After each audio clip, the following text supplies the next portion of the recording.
सन 2026च्या पद्म पुरस्कारांची घोषणा करण्यात आली आहे। लोकनाट्य कलाकार रघुवीर खेडेकर यांना पद्म पुरस्कार जाहीर झालाय। त्याचबरोबर श्रीरंग लाड यांना सुद्धा पद्म पुरस्कार जाहीर झालेला आहे।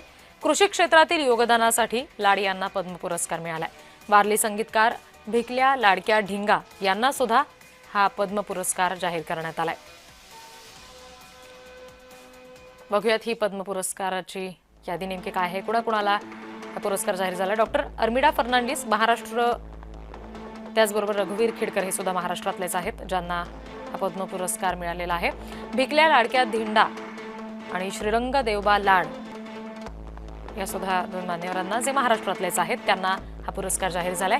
तेची गुबिन हे अरुणाचल प्रदेशमधलं व्यक्तिमत्व आहे। आसाममधून जोगेश देवरी यांना पद्म पुरस्कार जाहीर झालाय। आसामच्या नसरुद्दीन अहमद आणि आसामच्याच पोखिला तेखतेपी यांना सुद्धा हा पुरस्कार जाहीर झालाय। बिहारच्या विश्वबंधू, जम्मू आणि काश्मीरमधल्या ब्रिजलाल भट्ट यांना सुद्धा पद्म पुरस्कार जाहीर झालाय। मध्य प्रदेशच्या भगवानदास रायकर, ओडिशाच्या चरण हेब्रम यांना सुद्धा हा पद्म पुरस्कार जाहीर झालेला आहे।